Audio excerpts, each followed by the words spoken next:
Stop. Press. Stop. Dan started going to the gym because he was really overweight, because he'd been in a wheelchair for such a long time. He was tube fed and he was in a wheelchair. He didn't walk. He just wanted, when he went into the gym, all he wanted to do was get to the weights. And we kept saying, no, you can't do the weights, you can't do the weights.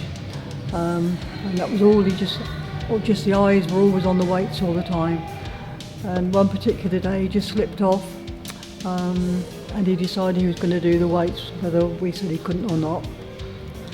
And he decided to do some squats with a tyre. And with a tyre? Flip of that? Yeah. And there was a young coach happened to be in the gym, and he obviously saw Dan's potential, and he said, well, I'll coach Dan then if he wants to do it. And from then on, Dan got to do what he wanted to do and started using the weights.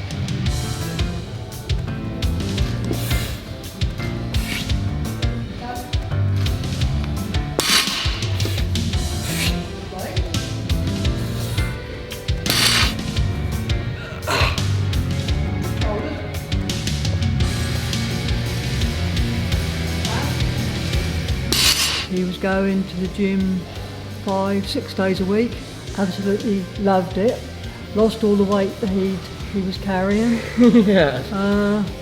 Started entering competitions, went to Canada in 2015 and came back with 4 gold medals. Then he went to several other competitions in England. Then he went to the Commonwealth again and came back with another 4 gold medals. He's got his world champion in Dubai just before COVID. At the moment there's not many disabled lifters. He can't lift in the Olympics because he's got a learning disability, because he's got Downs and he's got autism.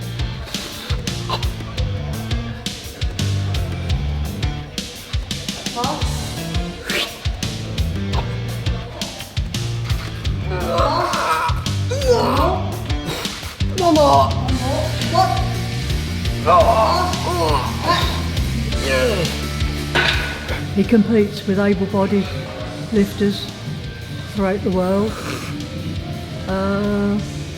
The rules apply to me, to you, to him, to anybody else. The bench doesn't know whether it's you sitting there or him sitting there.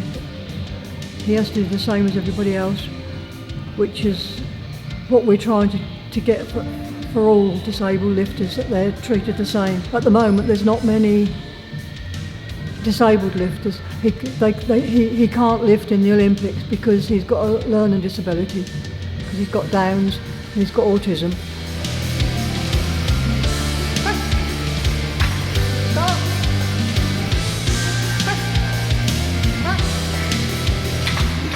And he just loves what he does.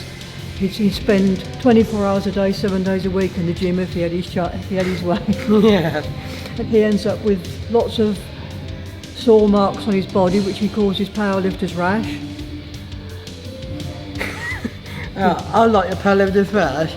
I have one. Yeah, you like that, don't you? Yeah. We like to hear. If his best squat, the best squat he did was 135. Squat, bench press, and the deadlift. And his best bench was 87.5, and his best deadlift was 120.